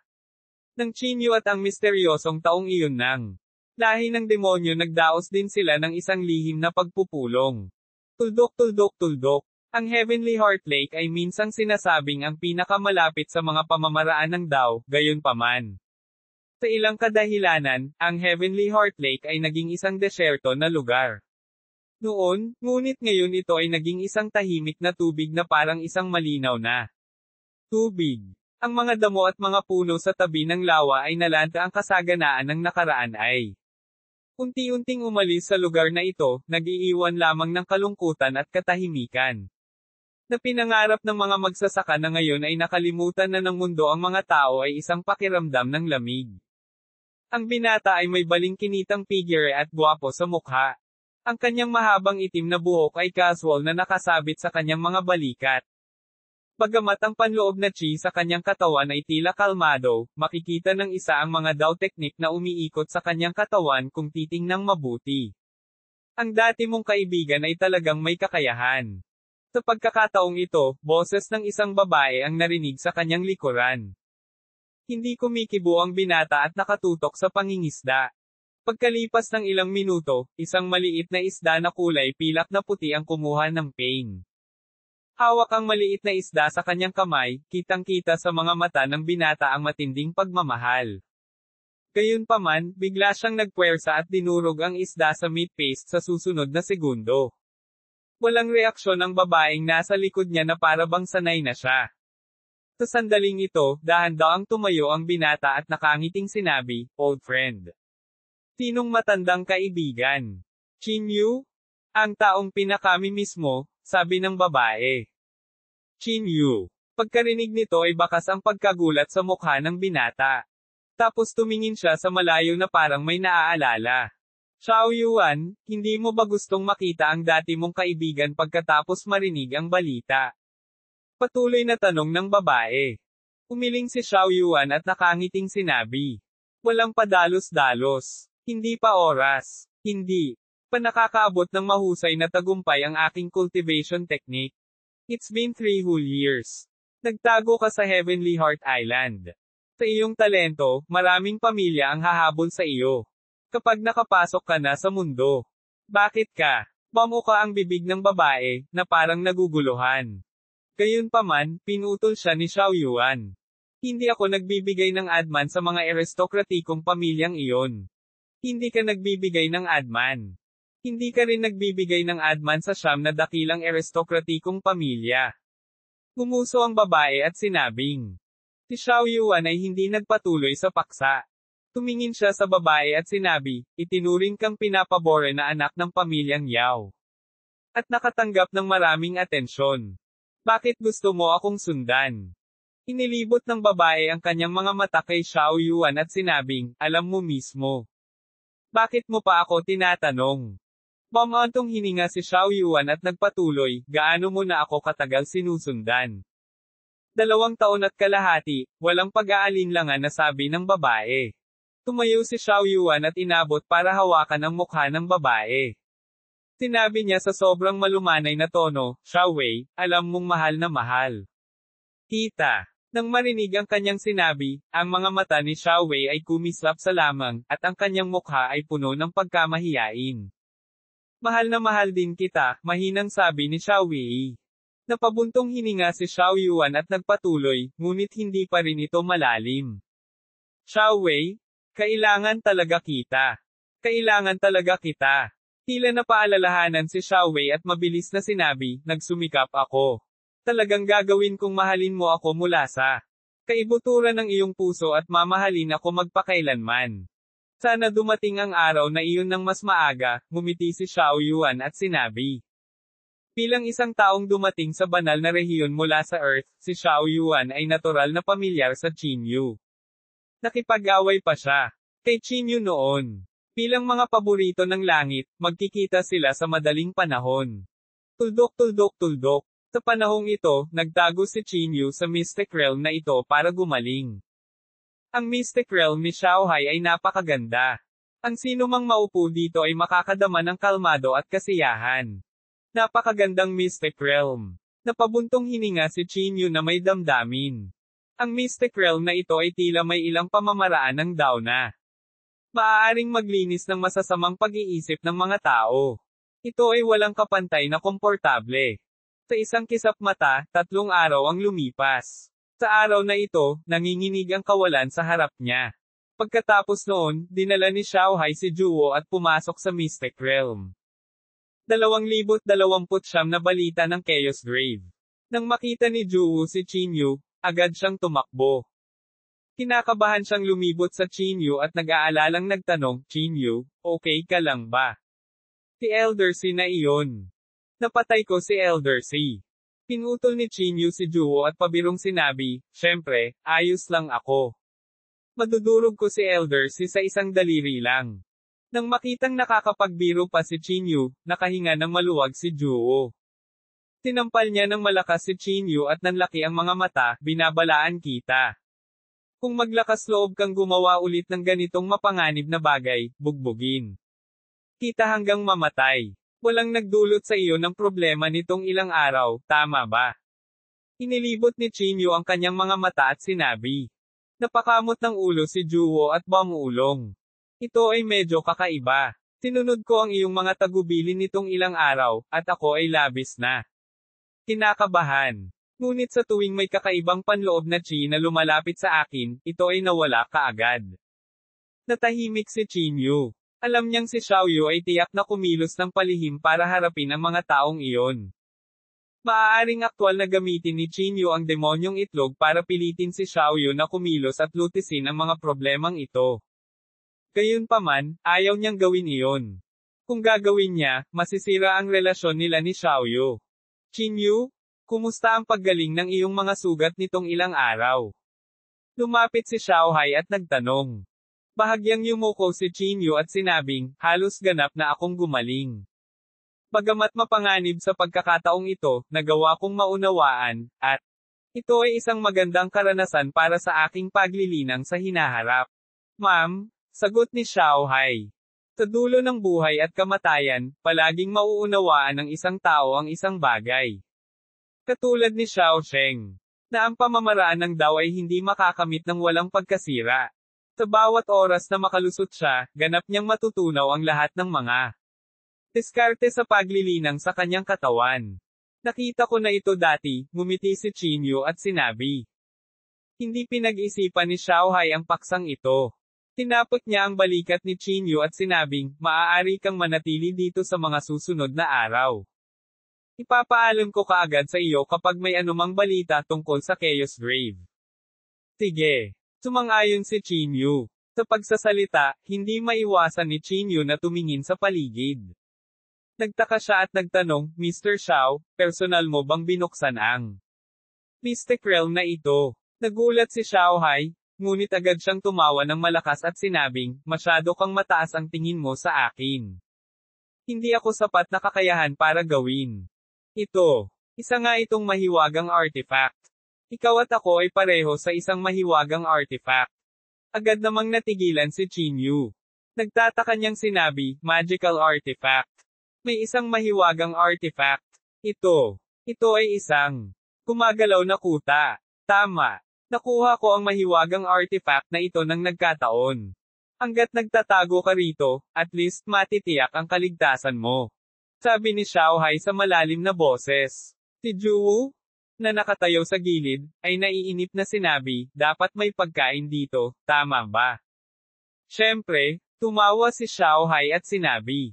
Pagkatapos ay ikinaway niya ang kanyang kamay, at agad na tumaas ang mga alon mula sa lawa. At sa pagbagsak ng mga alon, may sunod-sunod na isda. Dahil ikaw at ako ay makakaligtas sa mahiwagang artifact na ito, gayon din ang iba pang mga nabubuhay na nilalang, paliwanag ni Xiao Hai. Tumango si Chinyu at muling yumuko upang ipahayag ang kanyang pasasalamat kay Xiao Hai. Nakatayo sa gilid, hindi mapakali si Juwo sa lahat ng ito. Agad niyang hinablot ang isda na patuloy na pumapalakpak at tumakbo sa gilid para ihain ito. Sa mga sumunod na araw, pansamantalang nanatili sina Chinyu at Juwo sa Mystic Realm na ito.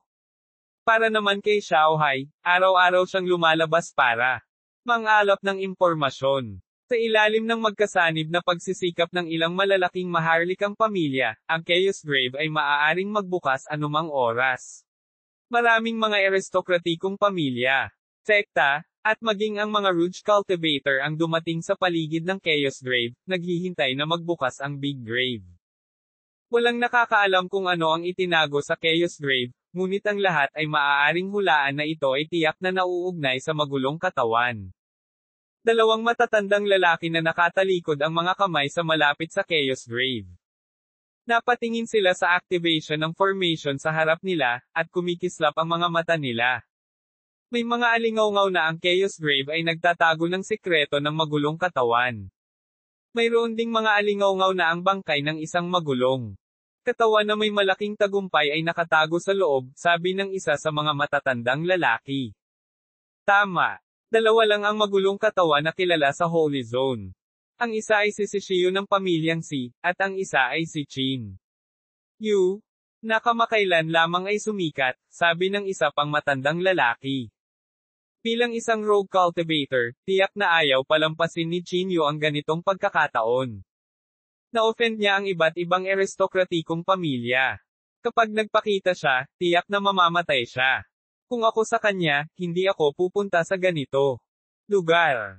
Ang manatiling buhay ay higit na mahalaga kaysa anupaman. Ang dalawang matatandang lalaki ay mahinang nag-usap, gayunpaman, alam nila sa kanilang mga puso na tiyak na darating si Chinyu, at tiyak na sasamantalahin ng iba't ibang maharlikang pamilya ang pagkakataon na maalis siya. Kapag nagbukas ang Chaos Grave, magkakaroon ng grand performance. Tuldok-tuldok-tuldok. Lumipas ang oras, at sa isang kisap mata, lumipas ang isa pang 10 araw. Sa panahong ito, ang mga kakaibang tunog ng Chaos Grave ay nagpatuloy paminsan-minsan, ang isang tao ay maaaring makakita ng mga sinag ng liwanag sa kalangitan at ang nakakatakot na mga patakaran ng daw ay tila naglaho sa ilalim ng makapangyarihang panloob na China ito. Sa parehong oras ng pag-iisip ni Yu-Realm, naka-cross-leg siya sa buong araw na parang sumanib sa tilikisang nakapaligid na. Ang mahiwagang artifact na ito ay naging mas tahimik sa Mystic Realm na ito. Dahan-dahang binuksan ni Chinyu ang kanyang mga mata. Huminga siya ng malalim at sinabing, bukas na ba sa wakas? Sumulyap si Xiao Hai kay Chinyu at sinabing, ngunit iminumungkahi kung huwag kang pumunta. Desidido ang pamilyang Si na makuha ang Chaos Grave. Nag-deploy na sila ng maraming tao sa malapit. Kapag nagpakita ka na, mahirap na takasan ang kanilang mga mata. Kaya kailangan nating mag-isip ng paraan para hindi mapansin, sabi ni Chinyu sa malalim na boses. Sa sinabi nito, kinuha ni Chinyu ang mahiwagang artifact na nagtatago ng panloob na chi. Tumingin siya kay Juwo at sinabing, ang mahiwagang artifact na ito ay orihinal na para sa iyo, ngunit tila hindi ko ito maibibigay sa iyo ngayon. Hindi ako pupunta sa pagkakataong ito para maiwasan ang gulo, tumayo si Juwo at sinabi. Napatingin si Chinyu kay Juwo na parang hindi makapaniwala sa kanyang narinig. Hindi kaya na bago ng Mystic Realm na ito ang personalidad ni Juwo. Imposible naman. Bagamat makapangyarihan ang Mystic Realm na ito, hindi ito magiging ganoon kalakas. Dapat kang mag-ingat, paalala ni Juwo sa kanya. Walang pakialam si Chinyu. Tumango siya at sinabing, alam ko. Tutulungan kitang maghanap ng isa pang mahiwagang artifact kung may pagkakataon. Pagkatapos ay tumingin si Chinyu kay Xiaohai at sinabing, Mr. Xiao, mangyaring ilabas mo ako sa Mystic Realm na ito. Gusto mo talagang pumunta? Kumunat ang noo ni Xiaohai. Huminga ng malalim si Chinyu at sinabing, may malaking agwat sa pagitan ng aking cultivation realm at ni si Shio. Ito lang ang pagkakataon ko. Kung makuha niya ang magulong katawan, hinding-hindi ko siya malalampasan. Dahil dito, hindi ako maaaring sumuko kahit anong mangyari. 2030 ang pagtitipon ng lahat ng partido. Si Xiaohai ay tiyak na naunawaan ang iniisip ni Chinyu. Naiintindihan din niya ang personalidad ni Chinyu, kaya hindi na siya nagsalita pa. Ang Mystic Realm na ito ay hindi malayo sa Chaos Grave. Sa sandaling lumabas si Chinyu sa Mystic Realm, nakaramdam siya ng pressure. Bagamat hindi malakas ang pressure, malinaw naman. Itong pakiramdam ng pressure. Ano ang nangyayari? Kumunat ang noo ni Chinyu. Ito ay mula sa Chaos Grave, sabi ni Xiaohai sa malalim na boses. Libingan ng kaguluhan. Natigilan si Chinyu. Pagtingin niya sa paligid, nalilitong tanong niya, nasaan ang Chaos Grave? Bakit hindi ko ito makita? Tandang pananong panipi. Napakalayo pa, sabi ni Xiaohai. Naapektuhan ng Chaos Grave ang isang malaking lugar. Napabuntong hininga si Chinyu nang marinig iyon. Kahit sa malayo, ramdam na niya ang pressure ng Chaos Grave. Gaano ito kakilakilabot sa gitna ng Chaos Grave? Tiningnan ni Xiaohai ang ekspresyon ni Chinyu at mahinang sinabi, habang malapit tayo sa gitna ng Chaos Grave, mas magiging malakas ang pressure. Gayunpaman, isa rin itong paraan ng pagsasanay para sa cultivation. Siyempre, kung gusto mong linangin sa ganitong kapaligiran, kailangan mo ng napakalakas na lakas at talento. Tumango si Chinyu at huminga ng malalim. Alam niyang magiging matinding pagsubok ito. Hindi lamang niya kailangang harapin ang pressure ng Chaos Grave, ngunit kailangan din niyang maging maingat laban sa mga pukana at hangarin ng iba't ibang maharlikang pamilya. Gayunpaman, wala siyang planong umatras. Ang pagkakataong ito ng Chaos Grave ang tanging pag-asa niya para maabutin si Shio. Para sa kanyang kinabukasan, kailangan niyang makipagsapalaran. Huminto si Xiaohai sa di kalayuan mula sa Chaos Grave. Tumingin siya kay Chinyu at sinabi sa malalim na boses, mula dito. Dapat kang mag-ingat. Subukang huwag magbunyag ng anumang mga pagkukulang. Isa rin itong magagawang paraan kung maaari mong hiramin ang kapangyarihan ng ibang paksayon. Same time na tumango si Chinyu. Isinuot niya ang mahiwagang artifact na sombrero na nagtatago ng panloob na chi at huminga ng malalim bago naglakad patungo sa Chaos Grave. Pagkatapos ng maraming pag-iisip, nagpasya sina Chinyu at Xiaohai na maghiwalay at kumilos ng hiwalay pansamantala upang maiwasang maakit ang atensyon.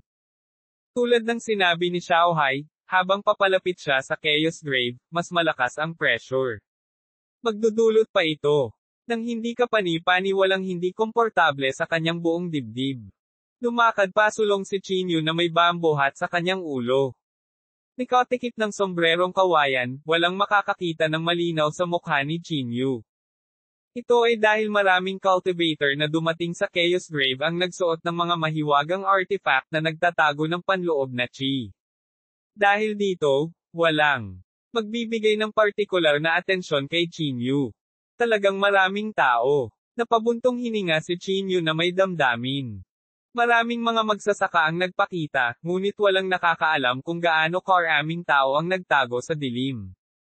Kung ikukumpara sa huling pagpunta niya sa Chaos Grave, ibang-iba ang eksena sa pagkakataong ito. Ang lahat ng lupain ay bumalik sa orihinal nitong estado. Maraming pormasyon ang nasa gitna ng Tai Chi diagram. Ang mga pormasyong ito ay gagamitin para buksan ang Chaos Grave. Maraming formation masters ang nagtipon at nag-activate ng kanilang formations. Sila ay walang tipid na pagsisikap na buksan ang Chaos Grave. Nanatiling tahimik si Qingyu. Nakahanap siya ng medyo ligtas na lugar na mauupuan at ipinikit ang kanyang mga mata. Kasabay nito, pinigilan niya ang kanyang panloob na chi at hindi naglakas loob na ihayag ang kaunting divine sense para maiwasang matuklasan ng iba. Ang mga magsasaka malapit sa Chaos Grave ay nasa grupo ng 3 hanggang 5. Marami ring mga buhong cultivator na kumilos ng mag-isa. Tulad ni Qingyu. Maraming tao mula sa mga sekta ang sumugod din. Inukupan nila ang isang lugar at tahimik na naghintay na bumukas ang kanilang libingan. Tingnan mo, iyon ang mga tao mula sa Mysterious Seven Sect. May tumuro sa isang grupo ng mga magsasaka na nagtipon sa hindi kalayuan. At sinabi, Mysterious Seven Sect. Ito ba ang sekta na kilala bilang pinakamalakas sa ilalim ng 9 na dakilang aristokratikong pamilya? Oo. Narinig ko na ang Mysterious Seven Sect ay mayroon ding cultivator sa Tribulation Stage noon. Sila ay dating kagalang-galang na pag-iral. Narito, ang mga tao mula sa Endless Sect ay narito rin. Ang taong namumuno sa oras na ito ay tila ang sect master nito. Narito rin ang mga tao ng Afterglow Valley, Blazing Sun Palace, Thunderous Palace, Green Lotus Sect. Napakaraming sekta ang naruroon. Nakakatakot talaga ang impluwensya ng Chaos Grave. Hindi pagmamalabos na sabihin na ito ang pinakamaimpluwensyang kaganapan sa mga nakaraang taon. Tandang padamdam. Nanatiling tahimik si Qingyu. Alam na alam niya na bagamat makapangyarihan ang mga sekta na ito, malayo pa rin sila sa 9 na dakilang aristokratikong pamilya. Hindi sila naglakas loob na pag-imbutan ang magulong bangkay sa Chaos Grave. Nais lamang nilang samantalahin ang ilang mga pagkakataon. Diba yun ang pamilya Chu? Bakit nandito din sila? Sa sandaling ito, narinig ni Qingyu na may nagsalita sa tabi niya. Bahagyang kumunat ang noo ni Qingyu. Tinundan niya ng tingin ang lahat at nakita niya ang isang grupo ng mga tao. Ang nangunguna sa kanila ay isang matandang lalaki na sinundan ng malapitan ni Chu Sheng, na may alitan kay Qingyu. Ang mga kaaway ay tiyak na magkikita sa isang makitid na daan. Pinaikit ni Qingyu ang kanyang mga mata. Sa sandaling ito, si Chu Sheng ay nagmamayabang sa likod ng matandang lalaki ng pamilya Chu. Puno ng kumpiyansa at pagiging saplada ang kanyang mukha. Nagpalingga-lingga ang grupo na parang may hinahanap. Pare, magiging kaibigan ba talaga tayo ng pamilyang si dahil dito? Mahinang tanong ni Chu Sheng. Pinaikit ang kanyang mga mata, malamig na sumangot ang matandang lalaki at sinabing, ang aming pamilyang Chu ay palaging gustong kaibiganin ang 9 na maharlikang dakilang pamilya. Sa kasamaang palad, wala kaming mahanap na angkop na pagkakataon. Sa pagkakataong ito, pinatay ni Qingyu ang isang elder ng pamilyang Si. Sa palagay ko ay, labis na kinasusuklaman siya ng pamilyang Si. Para sa iyo, nagkataon na magkakaroon ka ng magandang pagkakataon para sa amin ni Qingyu, ang kaaway ay kaibigan. Paulit-ulit na tumango si Chu Sheng na para bang naramdaman niyang may kabuluhan ang sinabi ng kanyang ama. Pagkaraan ng ilang sandali, nakita ni Chu Sheng ang isang elder ng Si family. Pagkatapos ay naglakad ang grupo patungo sa matanda. Ang pinuno ng pamilya Chu ay mapagpakumbaba at nagpahayag ng kanyang intensyon.